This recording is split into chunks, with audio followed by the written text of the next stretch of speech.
It was just after 2 a.m. when Lila's hand brushed against mine, a little too deliberately, as we sat on the living room sofa.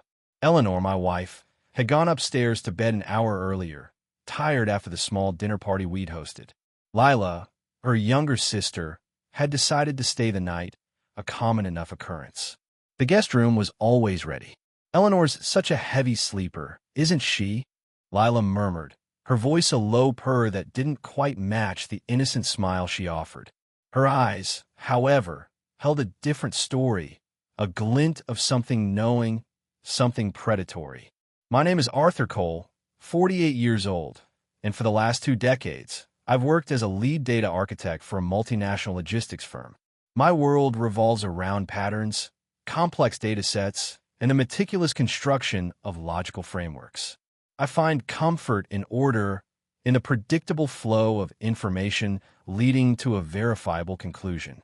What Lila was attempting, right there in the dim light of our living room, was a chaotic variable I hadn't anticipated, yet in retrospect, the preceding data points had been there all along, misfiled under familial eccentricity.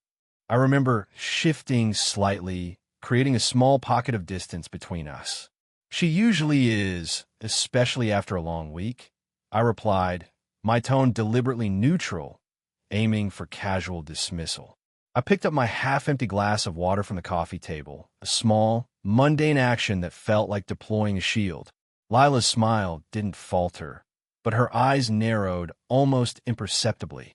"You must get lonely sometimes, Arthur," she continued, her voice still soft, "with Eleanor working those late shifts at the hospital so often."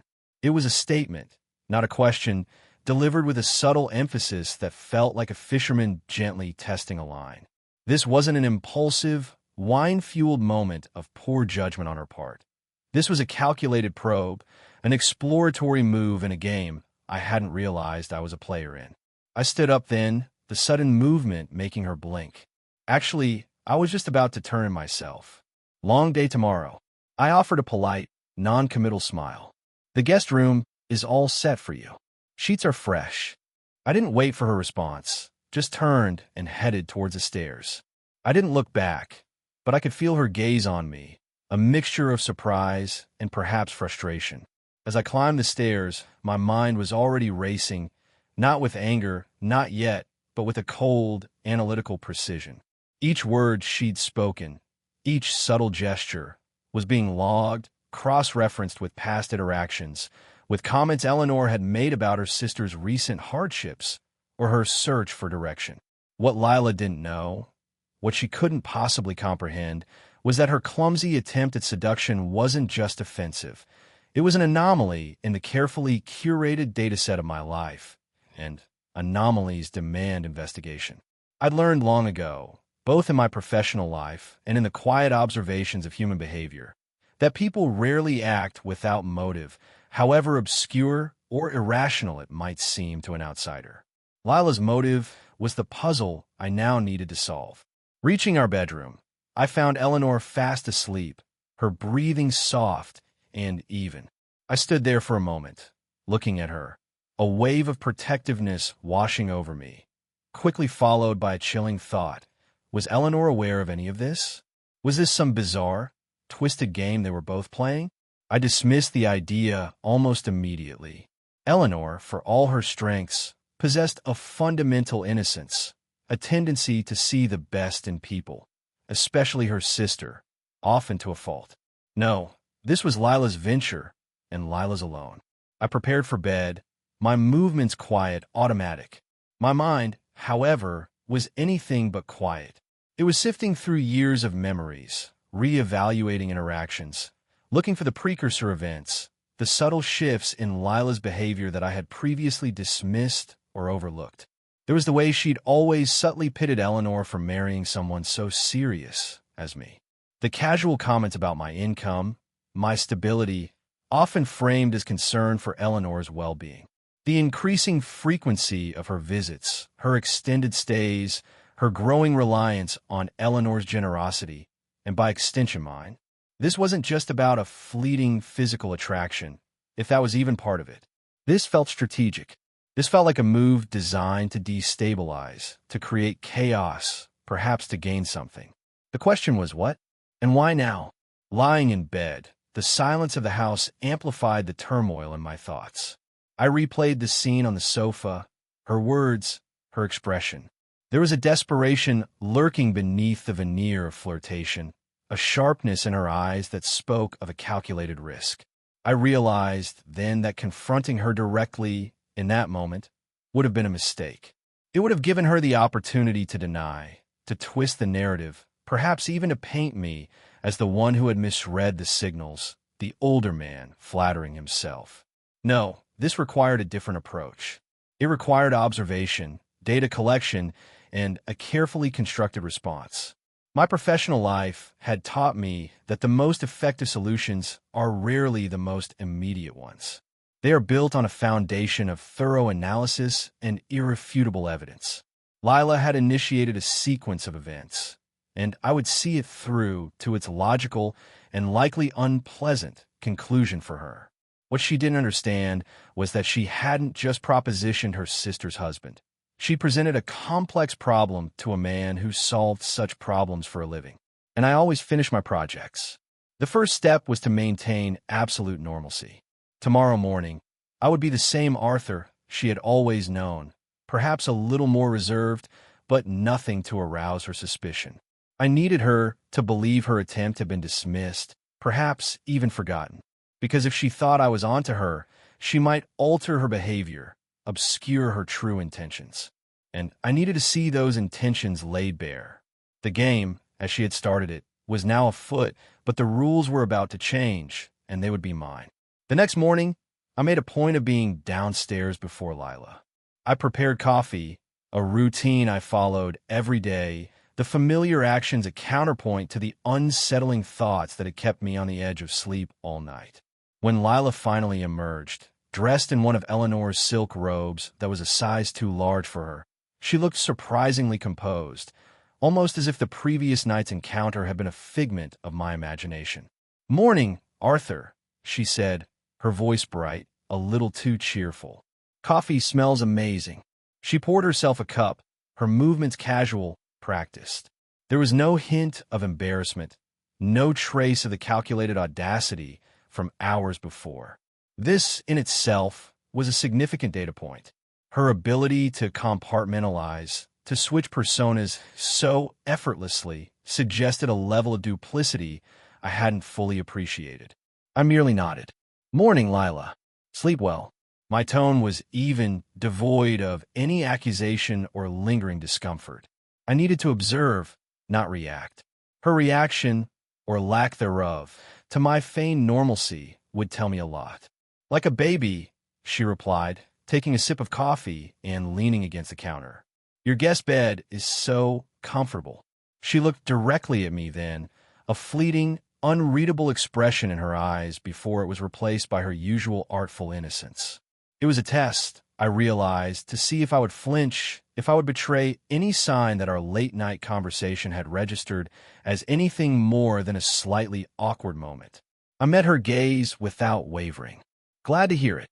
Eleanor came down a few minutes later, still a little sleepy, but smiling. "Morning, you too.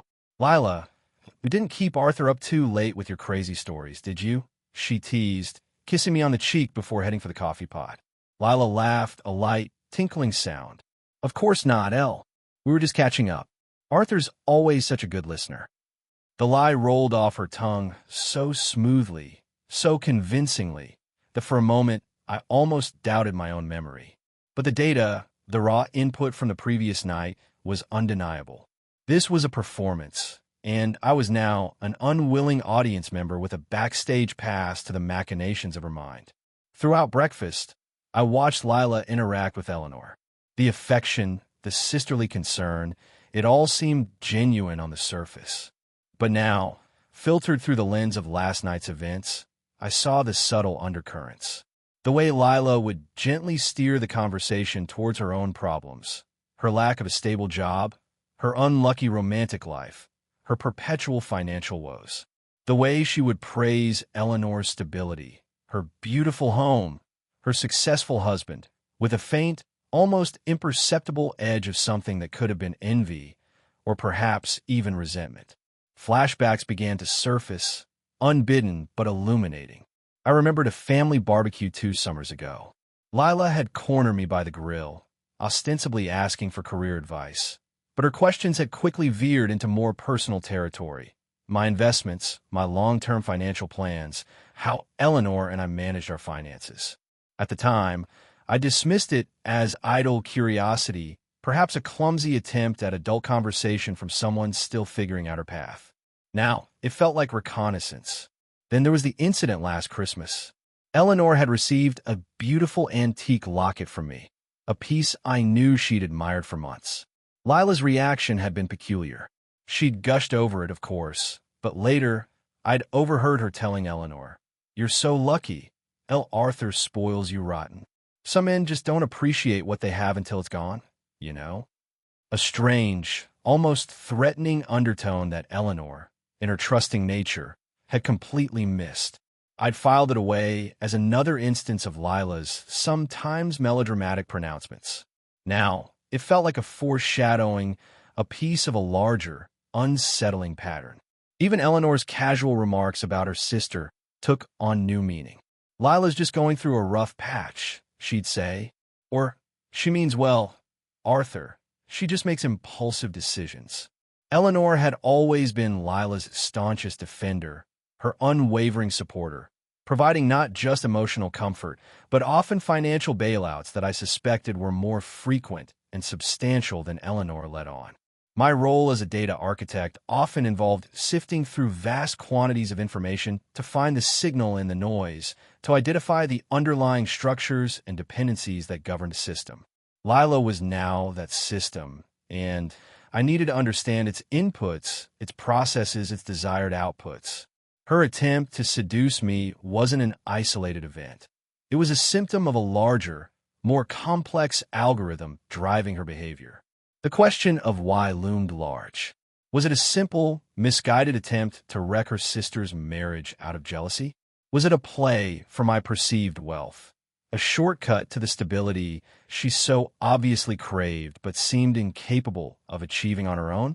Or was it something even more insidious, perhaps an attempt to manipulate Eleanor through me, or to gain leverage in some way I couldn't yet fathom? I resolved to tread carefully. My first priority was to protect Eleanor, both from Lila's machinations and from the painful truth of her sister's betrayal, at least until I had a clearer picture. Confronting Lila prematurely would be like pulling a single thread from a tangled web. It might break that one thread, but the rest of the web would remain intact, perhaps even readjusting to become stronger, more concealed. No, I needed to map the entire web first. This meant continued observation, discrete information gathering, and the formulation of a strategy that would not only neutralize the immediate threat Lila posed, but also address the underlying vulnerabilities in our lives that she was attempting to exploit. The casual way she had dismissed the significance of her actions last night told me she underestimated me, saw me perhaps as Eleanor did, steady, reliable, a bit boring, and ultimately manageable. That underestimation would be her critical error. She had no idea of the analytical engine she had just activated. I spent the next few days in a state of heightened observation, all while maintaining an outward demeanor of complete normalcy. Lila extended her stay, citing a sudden, vague opportunity she was exploring in our city that required her to be local for a little longer. Eleanor, ever accommodating, was thrilled to have her sister around. I played the part of the mildly preoccupied but generally agreeable husband, offering polite conversation but volunteering little, using my work as a convenient excuse for my somewhat more reserved interactions with Lila. Internally, however, my mind was a whirl of analysis and hypothesis. Why would Lila risk such a blatant move? The potential repercussions, alienating Eleanor, destroying her family relationships, facing my anger, seemed to far outweigh any potential gain from a sordid affair. This led me to believe that the seduction attempt itself was not the end goal, but rather a means to an end, or perhaps a desperate gambit born of a more pressing need. My professional instincts, honed by years of dissecting complex systems to find points of failure or unauthorized intrusions, kicked in. I started with the most accessible data, our shared household finances. While I managed our primary investments and long-term savings, Eleanor handled most of the day-to-day joint account for household expenses, and Lila, during her extended stays, sometimes had access or knowledge of these through Eleanor. I wasn't looking for major fraud, not yet, but for anomalies, for unusual patterns of expenditure that might coincide with Lila's presence or her stated needs. I did this late at night, after Eleanor was asleep and Lila was presumably in the guest room, using my secure personal laptop. The initial review of our joint checking and credit card statements revealed nothing overtly alarming related to Lila directly, but there was a noticeable uptick in Eleanor's discretionary spending over the past 6 months. More frequent ATM withdrawals, several online purchases from boutiques I didn't recognize, and a couple of larger payments to a generic payment processing service. None of these were individually suspicious, and Eleanor had her own income as a hospital administrator, but the timing and cumulative amount were interesting. They correlated with periods when Lila had been visiting or had expressed significant financial distress to Eleanor.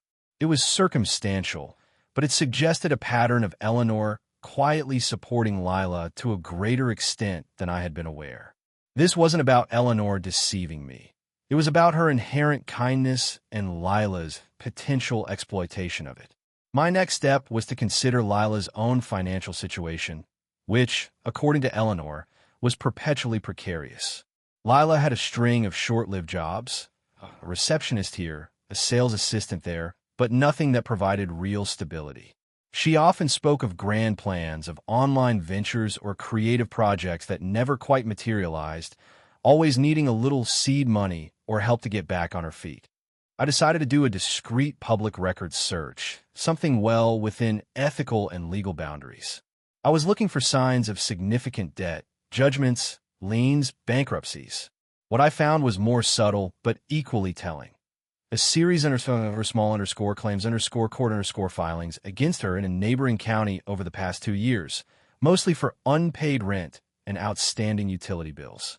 Nothing catastrophic, but it painted a picture of someone consistently living beyond her means, someone likely under constant financial pressure. This financial pressure could be a powerful motivator. Could her attempt on me be linked to a desperate need for money? Perhaps she envisioned a scenario where an affair could lead to a payoff, either through my guilt or through some form of leverage over me or Eleanor. Or, more disturbingly, was she trying to break up our marriage to somehow gain access to what she perceived as my wealth through a newly single and vulnerable Eleanor? The thought of Eleanor being manipulated in such a way sent a cold dread through me. Eleanor was smart, capable, but her loyalty to Lila was a blind spot, a vulnerability Lila had likely been exploiting for years. I remembered a conversation with my old mentor, a man who had navigated the treacherous politics of the corporate world for 40 years. Arthur, he'd said, when you're faced with an inexplicable action, always look for the hidden incentives. People don't just do things, they do things for things. Lila's incentive structure was becoming clearer. It wasn't just about me as a person. It was about what I represented: security, stability, financial resources. Her actions weren't born of passion, but of calculation, however flawed.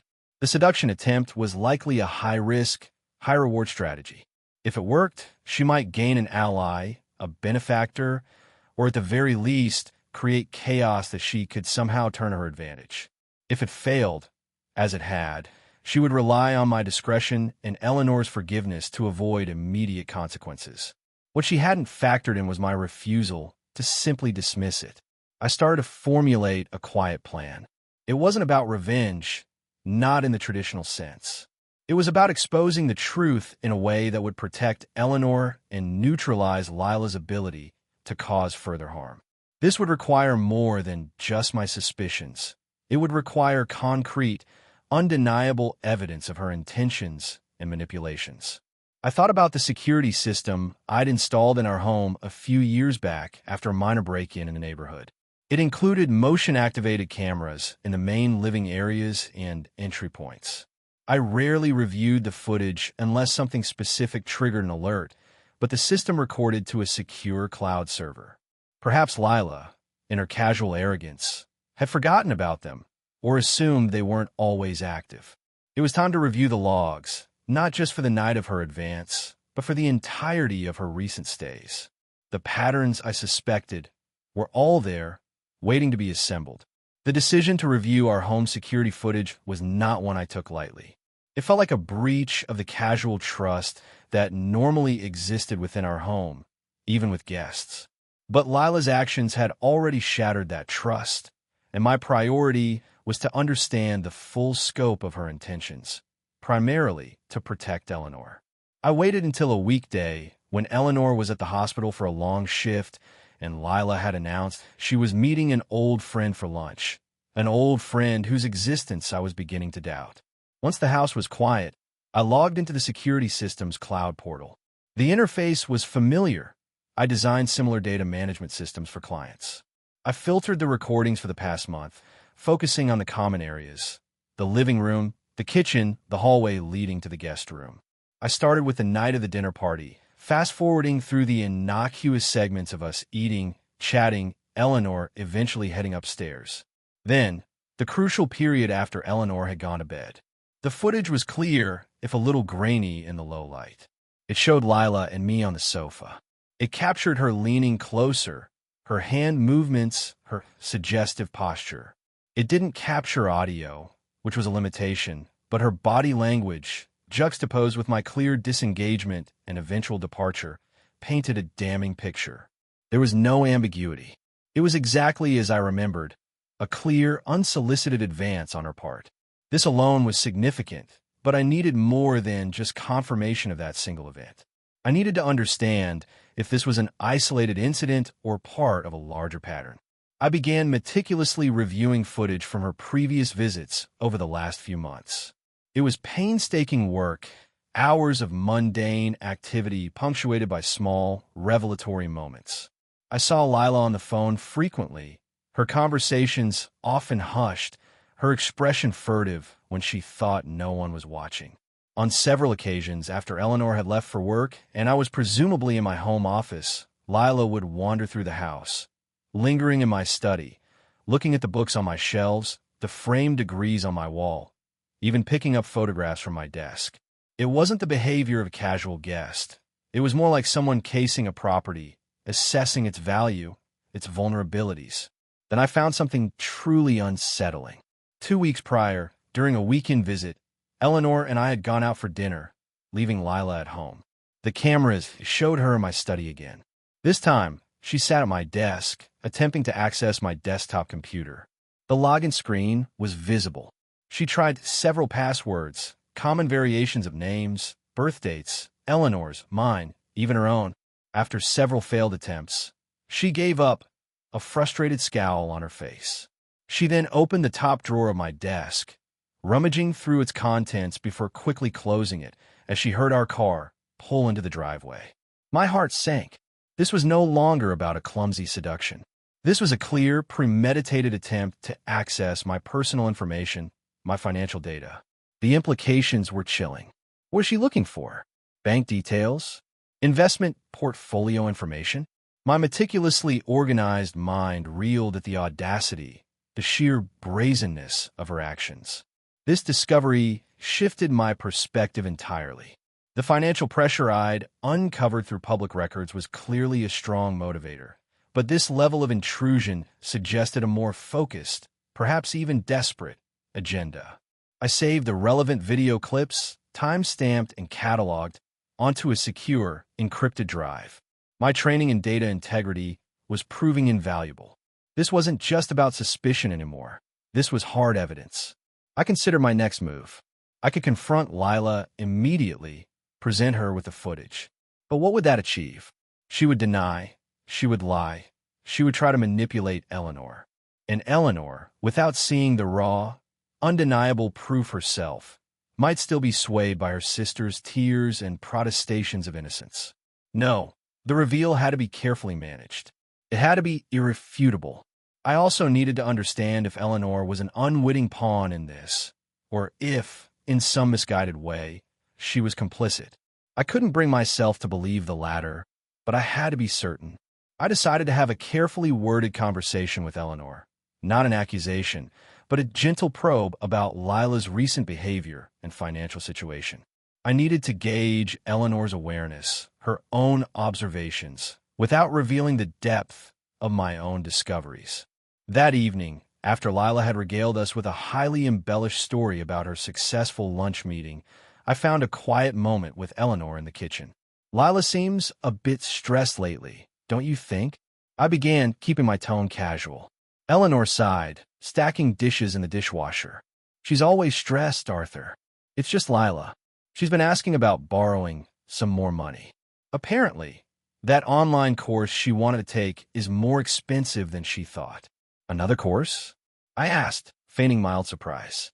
Is she still paying you back for the last loan? Eleanor avoided my gaze. Well, you know Lila. Things have been tight for her. She promised she'll pay it all back when her new venture takes off. Her defensiveness was subtle but present. It confirmed my suspicion that Lila was actively soliciting significant sums from Eleanor, likely playing on her sympathy. I just worry about you, El, I said softly. You work so hard, and Lila, well, she seems to rely on your generosity quite a bit. Eleanor turned, her expression troubled. She's my sister, Arthur. I can't just turn my back on her when she's struggling. I nodded, not pushing further. I had my answer. Eleanor was not complicit. She was being systematically exploited by her own sister. My resolve hardened. My plan now had two objectives: expose Lila's deceit and protect Eleanor from further manipulation. The evidence I was gathering wasn't just for me. It was for Eleanor. She needed to see the truth, however painful, to finally understand the nature of the sister she so blindly trusted. The trap wasn't just for Lila. It was a carefully constructed pathway to clarity for Eleanor. The conversation with Eleanor, though brief, solidified my understanding of her role in this unfolding drama, that of a well-meaning, deeply loyal sister being systematically taken advantage of. Lila was clearly leveraging Eleanor's kindness and their shared history to her financial benefit, and perhaps, I suspected, for something more. The attempted seduction, the snooping in my office, these were not the actions of someone merely looking for a handout. There was a larger, more unsettling ambition at play. My next step was to explore any digital breadcrumbs Lila might have left. Given her attempt to access my computer, I wondered about her own digital security practices. It was a long shot, but sometimes the most brazen individuals are also the most careless. I didn't have access to her personal devices, nor would I attempt to gain it illicitly. My approach had to remain above reproach. However, Eleanor often let Lila use our family spare tablet, an older model we kept in the living room for casual browsing or streaming. Lila had used it extensively during her recent visits, often for hours at a time. I waited for an opportunity when Lila was out, another one of her mysterious meetings, and Eleanor was occupied with a work call in her study. I retrieved the tablet.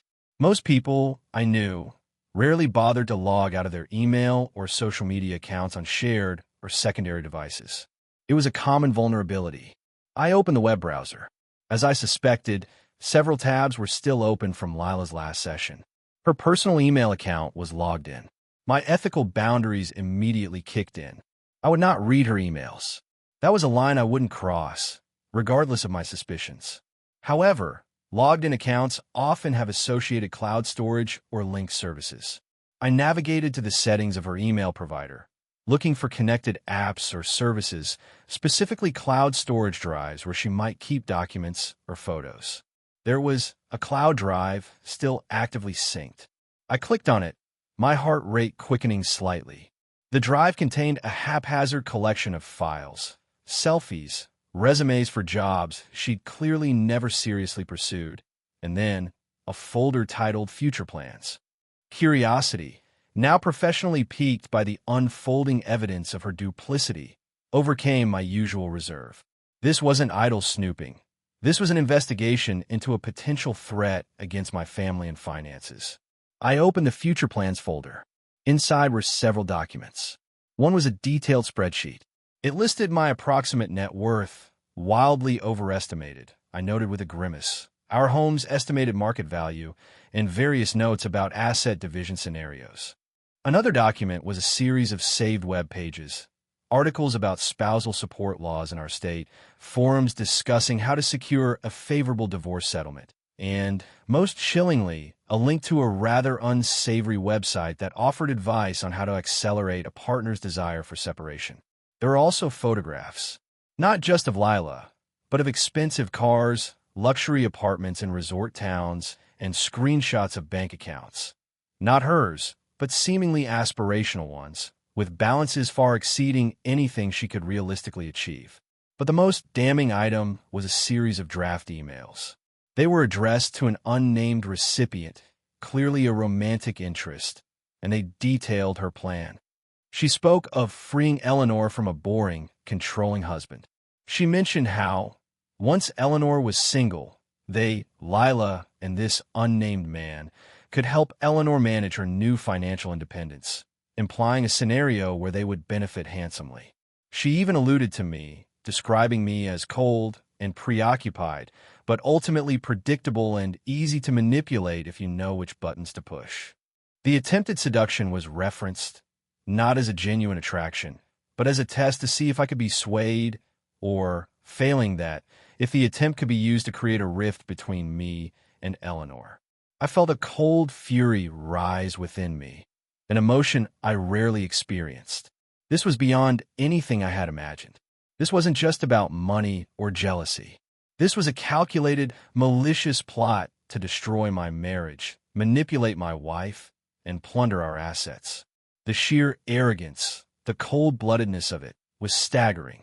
I meticulously downloaded copies of these files onto the same encrypted drive where I was storing the security footage.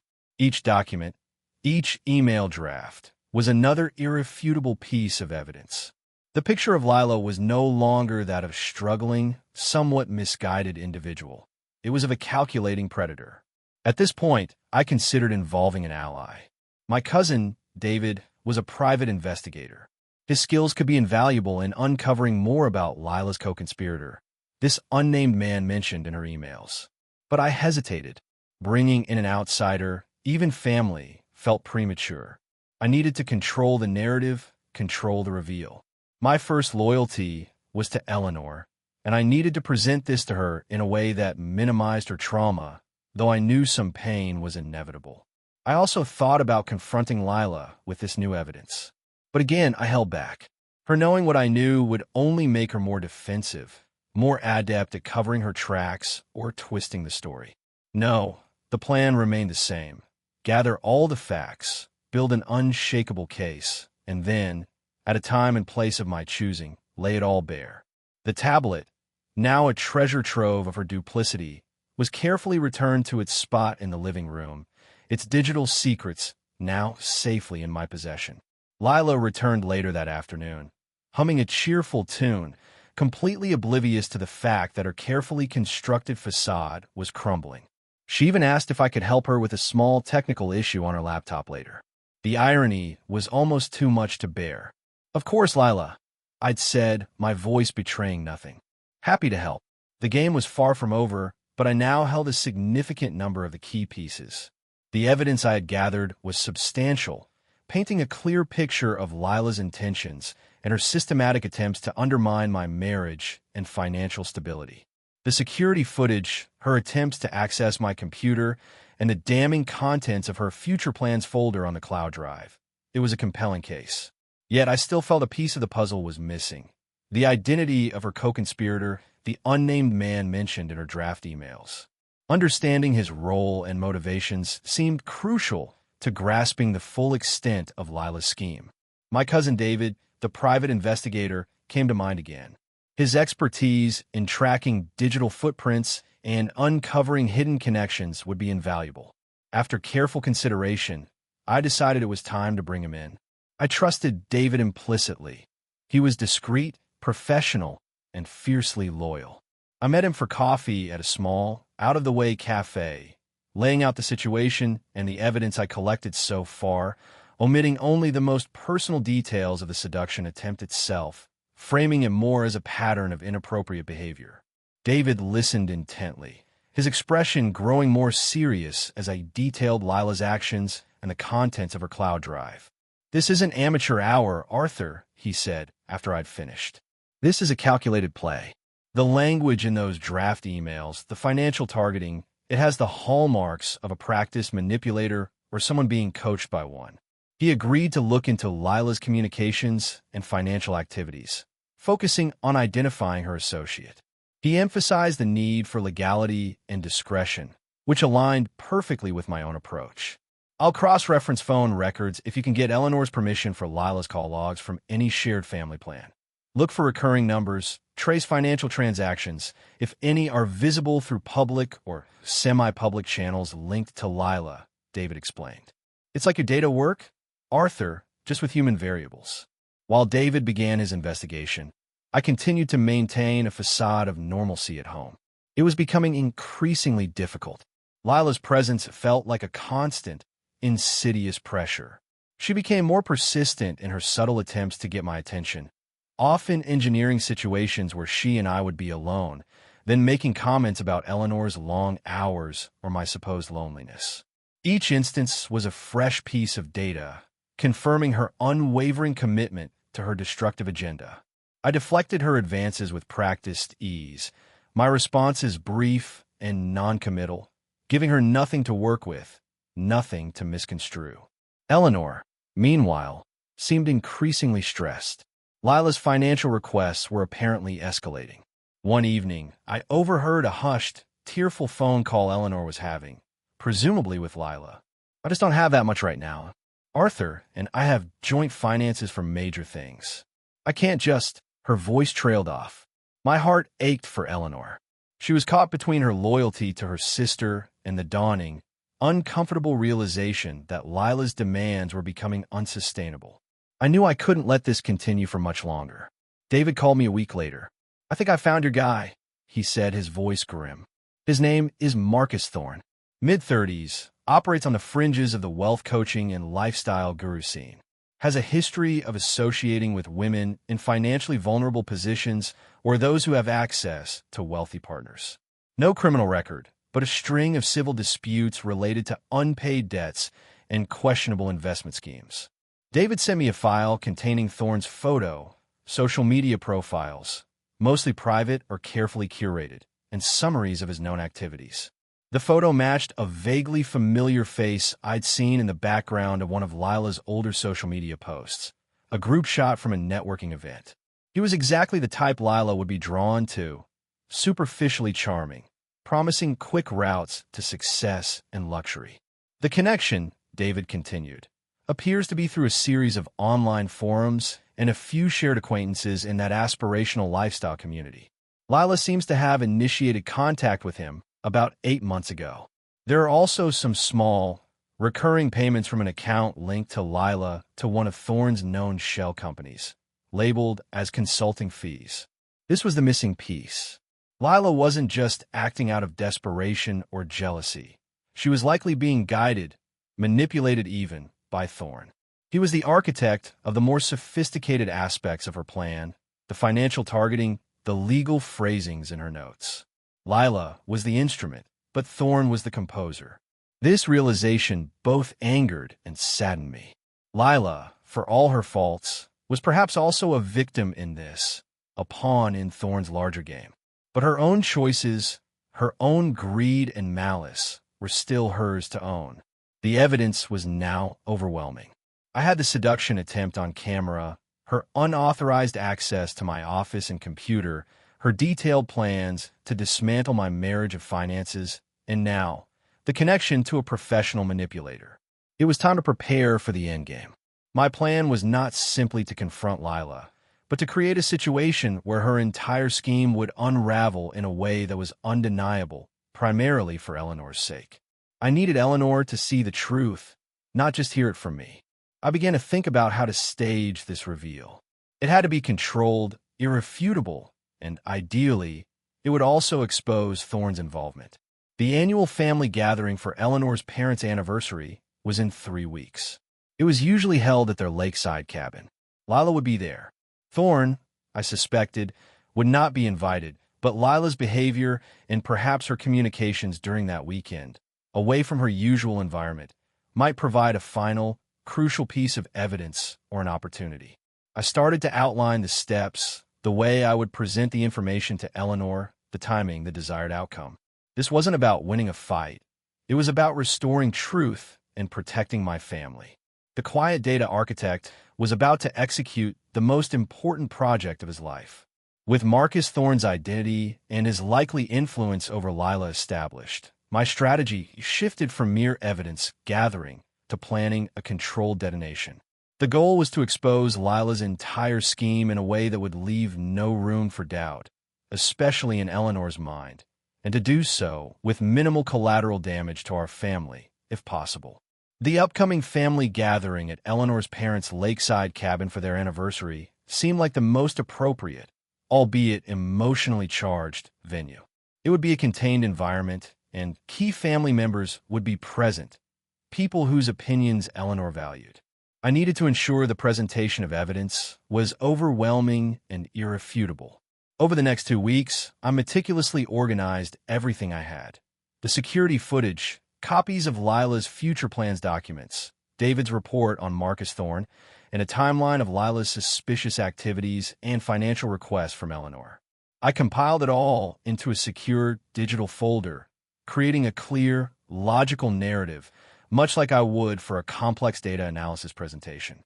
I also considered how to potentially capture one final piece of incriminating evidence during the cabin weekend.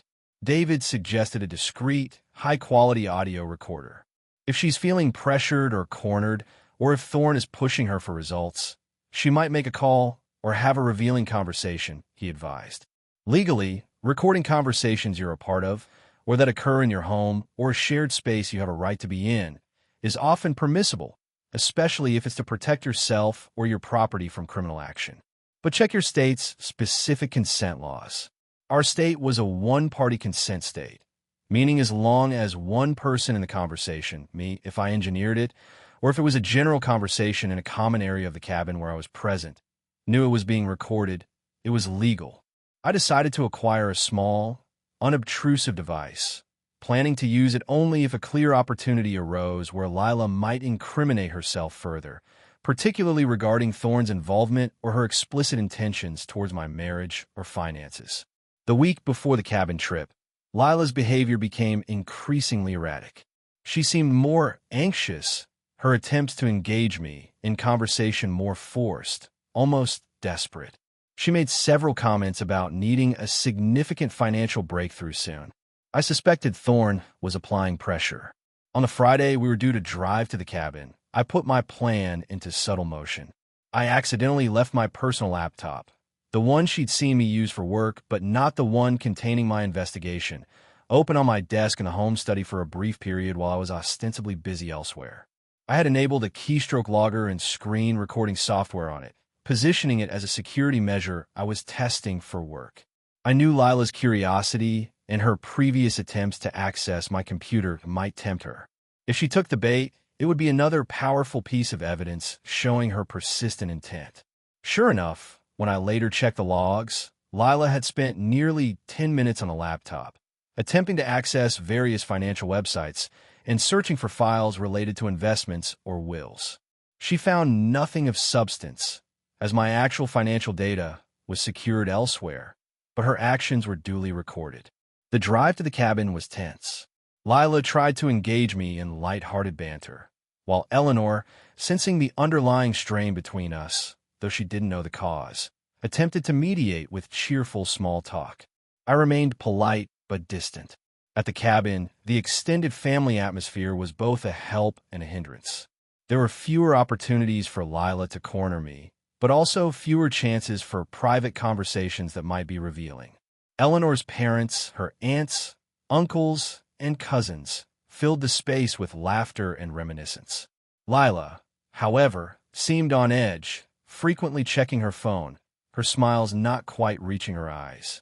On Saturday afternoon, while most of the family was down by the lake, I noticed Lila pacing on the back deck, speaking animatedly into her phone in hushed tones. This was the moment. I activated the small audio recorder in my pocket and stepped out onto the deck, feigning a need to retrieve something from the shed nearby. I didn't approach her directly, but moved within clear earshot, pretending to be occupied. Her voice was tight with frustration. "No, Marcus, it's not that easy. Arthur's not an idiot. He's been distant.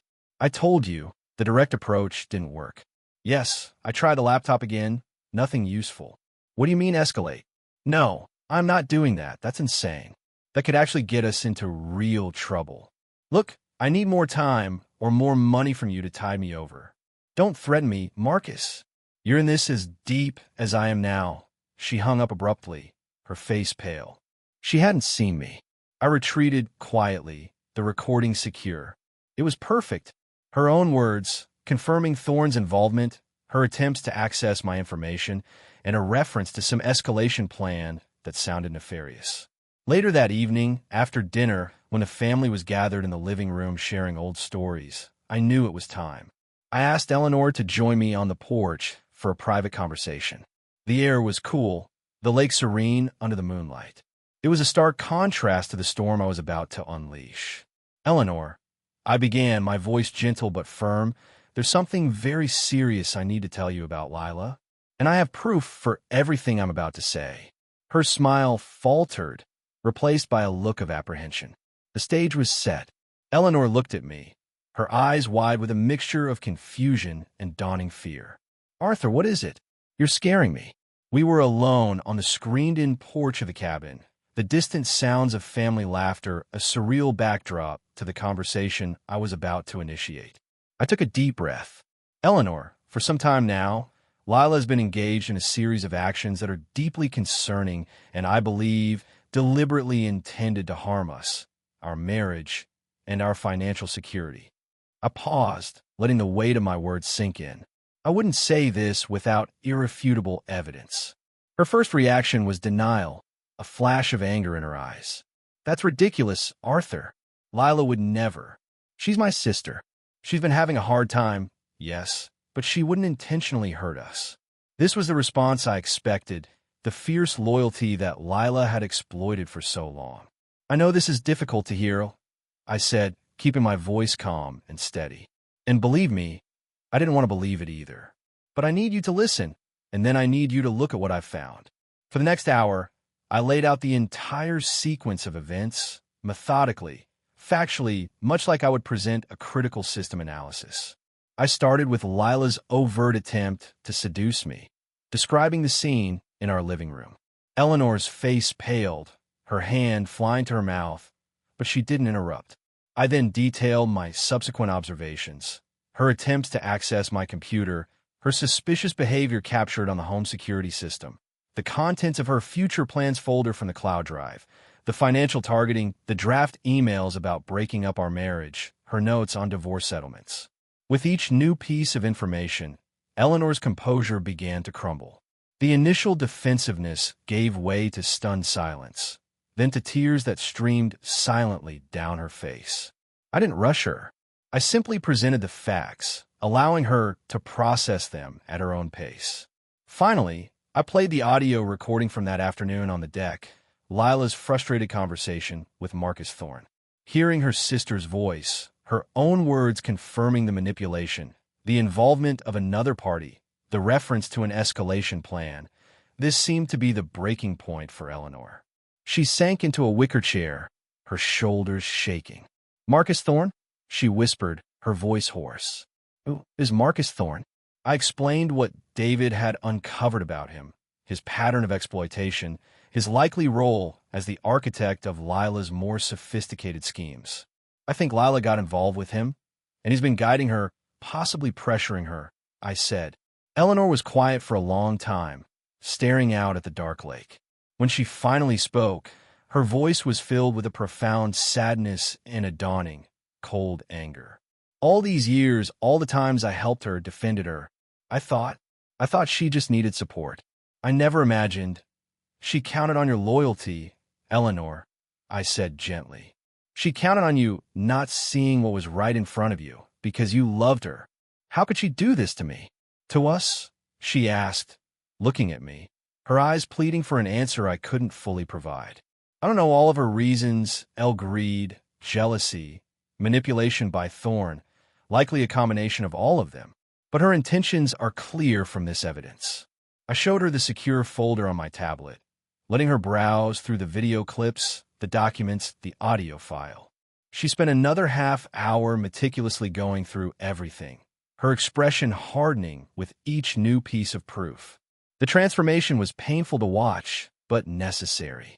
The naive trust was being replaced by a grim understanding. When she finally looked up, the tears were gone, replaced by a steely resolve I hadn't seen in her for a long time. "What do we do now?" she asked. "First," I said, "we need to decide how you want to handle Lila. This is your sister, but we also need to protect ourselves from any further action from her or Thorne." We discussed our options. We could confront Lila privately, here at the cabin. We could involve Eleanor's parents. We could pursue legal action, especially concerning any potential financial fraud or conspiracy. Eleanor was leaning towards a direct confrontation, but she wanted her parents present. "They need to know who their daughter really is," she said, her voice tight with a newfound bitterness. "They've enabled her for too long, just like I did." We agreed to speak with her parents first thing in the morning, to show them the evidence, and then to confront Lila as a united front. As we sat there in the quiet of the porch, a sense of shared purpose, forged in the crucible of betrayal, settled between us. The path ahead would be difficult, but for the first time since Lila's late-night advance, I felt like Eleanor and I were truly on the same side, facing the storm together. The data had been presented. The analysis was complete. Now came the execution of the final phase. The next morning, the atmosphere at the cabin was heavy with unspoken tension, at least for Eleanor and me. Her parents, Margaret and George, were their usual cheerful selves, preparing a large Sunday brunch, oblivious to the drama that was about to unfold. After breakfast, Eleanor asked them to join us in the sunroom, a quiet space overlooking the lake. Lila was still asleep, or at least hadn't yet emerged from her room. With a sense of grim determination, Eleanor, supported by my calm, factual narration, laid out everything for her parents. She showed them the video clips of Lila attempting to access my computer, the disturbing contents of the Future Plans folder, and played the damning audio recording of Lila's conversation with Marcus Thorne. Margaret listened in stunned silence, her hand covering her mouth, tears welling in her eyes. George, a man of few words but deep integrity, grew progressively angrier, his face flushing a dark red as the extent of Lila's deceit became clear. When Eleanor finished, George slammed his fist on the small wooden table beside his chair, making the coffee cups rattle. That no-good grifter Thorne. And Lila, how could she even think? Margaret was sobbing quietly. My own daughter, planning such things against her own sister, against Arthur, who's been nothing but good to her. We believe Thorne is manipulating her to some extent, Mom, Eleanor said, her voice surprisingly steady. But Lila made her own choices. She has to be held accountable. George stood up, pacing the small room. Accountable? She needs to be thrown out. And this Thorne character, we need to go to the police about him. We will consider all legal options, George, I interjected calmly. But first, we need to confront Lila. She needs to understand that we know everything. And we need to ensure she has no further means to harm us or exploit Eleanor. Just then, as if on cue, Lila appeared in the doorway, yawning, a sleep mask pushed up on her forehead. "Morning, everyone. What's all the serious faces about?" Her attempt at nonchalance faltered as she took in the scene. Her mother's tears, her father's barely suppressed rage, Eleanor's cold stare, and me, standing beside Eleanor, a tablet in my hand, displaying a still image from one of the security videos. "Lila," George began, his voice dangerously low, "we need to talk about Marcus Thorne, and about your future plans." The color drained from Lila's face. She looked from her father to me, then to Eleanor, her eyes darting around like a trapped animal. I don't know what you're talking about," she stammered. "Oh, I think you do," Eleanor said, stepping forward. "We know about the emails, Lila, the ones where you talk about freeing me from my boring, controlling husband so you and Marcus can help me manage my new financial independence." She practically spat the words. "We know about your attempts to get into Arthur's computer. We know about the money you've been taking from me under false pretenses for months, probably funneling it to him." Lila's bravado crumbled. "Eleanor, it's not what you think. Marcus, he was just giving me advice. He was trying to help me get on my feet." "Help you?" George roared. "By plotting to destroy your sister's marriage and steal their assets? By talking about Arthur's insurance money as if it's some kind of prize?" Lila stared at him, aghast. How do you know about that?" I played a short segment of the audio recording from the deck. Her own voice, clear and undeniable, filled the sunroom. "No, I'm not doing that. That's insane. That could actually get us into real trouble. Don't threaten me, Marcus. You're in this as deep as I am now." Lila sank into the nearest chair, speechless. The fight had gone out of her. She was exposed, her deceptions laid bare before the very people whose love and trust she had so callously betrayed. For the next hour, it was an interrogation, though not a physically threatening one. George, Margaret, and Eleanor, each in their own way, confronted Lila with the evidence of her actions. She tried to deflect, to minimize, to blame Thorne entirely, but the weight of the proof was too much. She eventually broke down, admitting to the core elements of the scheme, though she insisted Thorne had been the mastermind, preying on her vulnerability and her desire for a better life. Whether that was entirely true or a convenient deflection, it hardly mattered at that point. The damage was done. The consequences were clear. George was adamant that Lila leave the cabin immediately and have no further contact with Eleanor or me unless it was through lawyers. Margaret, though heartbroken, agreed. Eleanor, her face a mask of pain and disillusionment, told Lila, "You were my sister. I loved you. I trusted you. And you used that against me, against Arthur. I don't think I can ever forgive you for this." The finality in her voice was chilling. Lila, weeping, gathered her few belongings and was driven to the nearest bus station by one of her cousins, who had been quietly summoned and briefed by George. There were no tearful goodbyes, no promises to change, just a quiet, ignominious departure. After she was gone, a heavy silence descended on the cabin. The family was in shock, grappling with the magnitude of Lila's betrayal. Eleanor sat beside me, holding my hand tightly, her strength slowly returning. The immediate threat was neutralized. Lila was gone, but the fallout I knew was just beginning. We still had to deal with Marcus Thorne, and Eleanor had to start the long, painful process of grieving the sister she thought she knew. The departure of Lila from the lakeside cabin brought a temporary, if somber, sense of resolution. The immediate threat had been exposed and removed from our vicinity. However, the architect of her more elaborate schemes, Marcus Thorne, remained a lingering concern. We knew he was unlikely to simply disappear, especially if he believed Lila had access to, or could still extract, significant funds. George, Eleanor's father, was initially all for reporting Thorne to the police immediately, citing conspiracy and potential fraud. While I understood his anger, I advised a more strategic approach, echoing David's earlier caution. Thorne was slippery. A direct police report without more concrete evidence linking him to an actionable crime beyond association with Lila might be premature and could even backfire, making him harder to track or investigate further if needed. David had already started compiling a more comprehensive dossier on Thorne, including his shell companies and known associates. We decided the best course of action was to arm ourselves with information and legal protection. The first step upon returning home was for Eleanor and me to meet with our lawyer, a sharp, experienced woman named Sarah Chun, who specialized in family law and financial malfeasance. We laid out the entire situation, presenting her with the same evidence we had shown the family. Sarah was appalled, but professionally composed. "This is a clear case of attempted alienation of affection, potential conspiracy to commit fraud, and Lila certainly engaged in unauthorized access of your computer and misrepresentation to obtain funds from Eleanor," she stated. As for Thorne, his involvement is more insidious. Proving a direct criminal conspiracy without Lila's full, credible testimony against him would be challenging, but not impossible, especially if he made overt threats or demands that Lila recorded or can recount specifically. Sarah's immediate recommendations were practical and protective.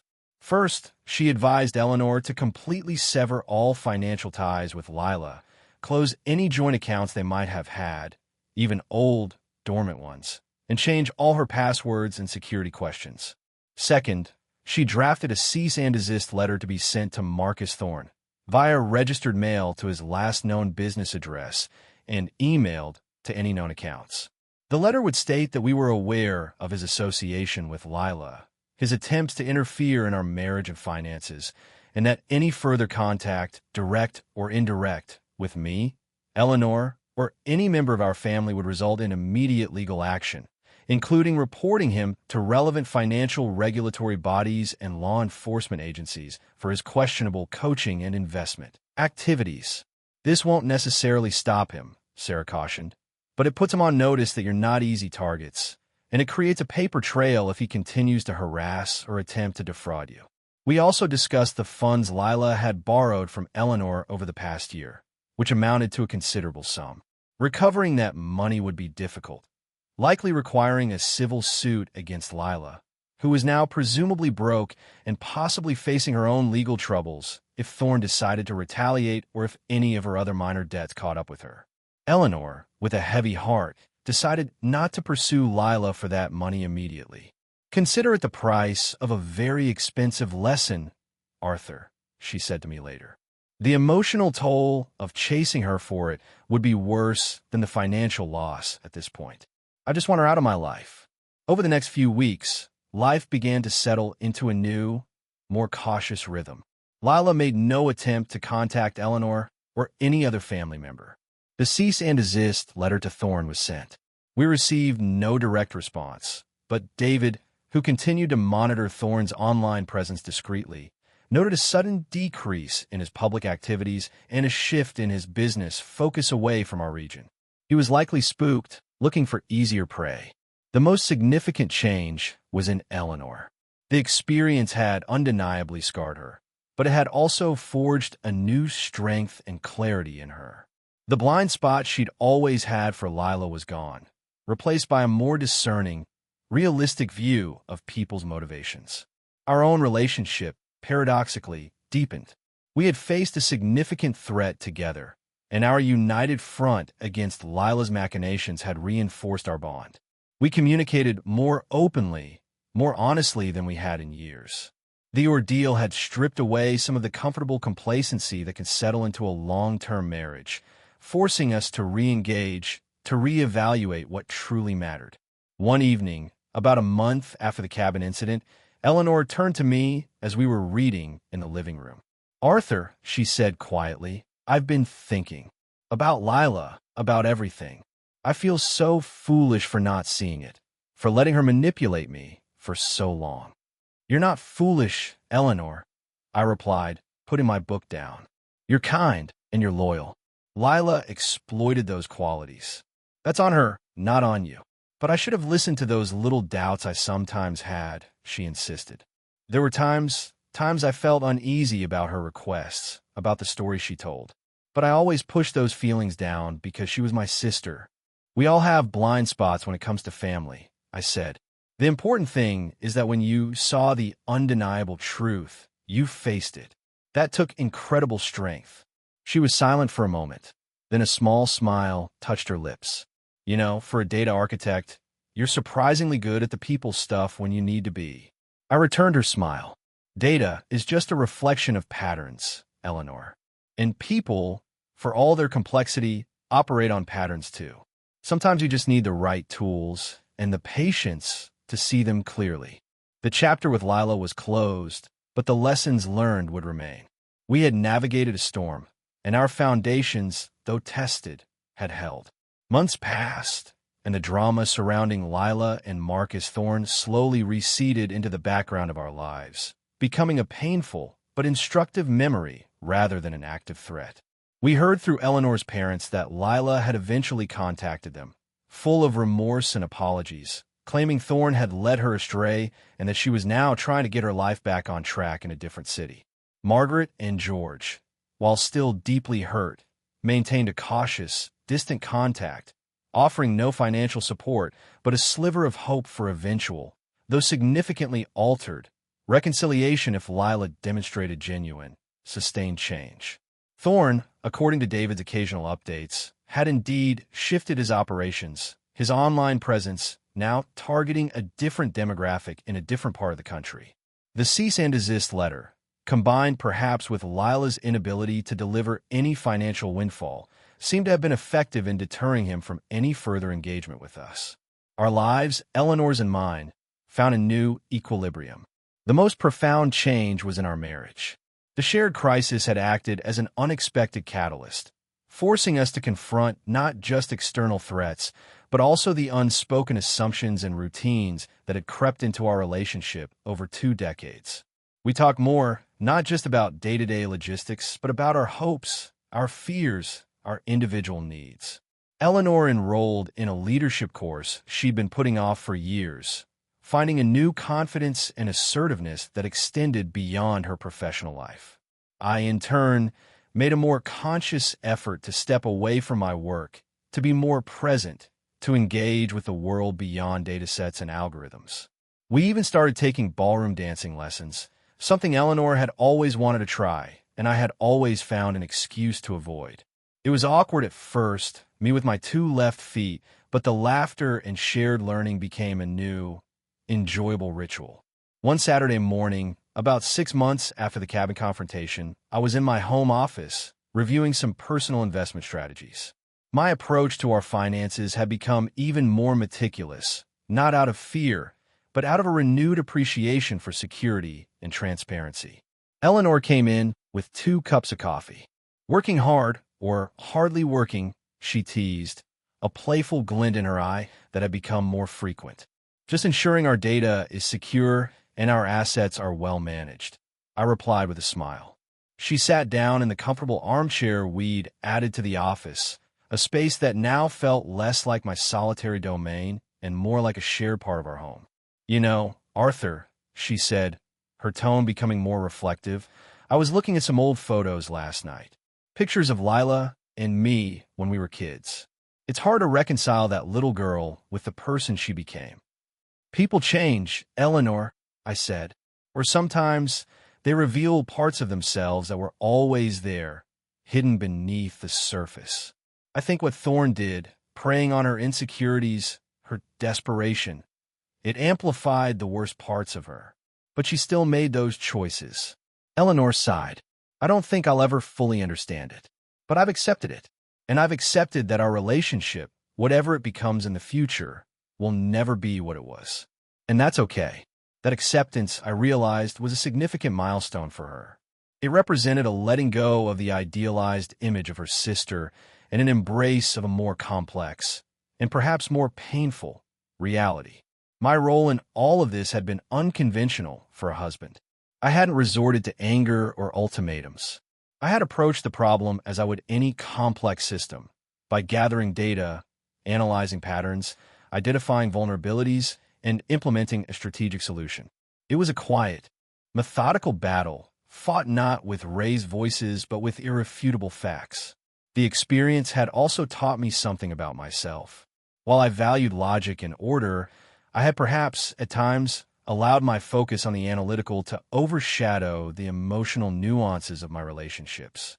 Lila's betrayal and Eleanor's subsequent pain had forced me to engage on a more empathetic level, to provide not just solutions, but also support.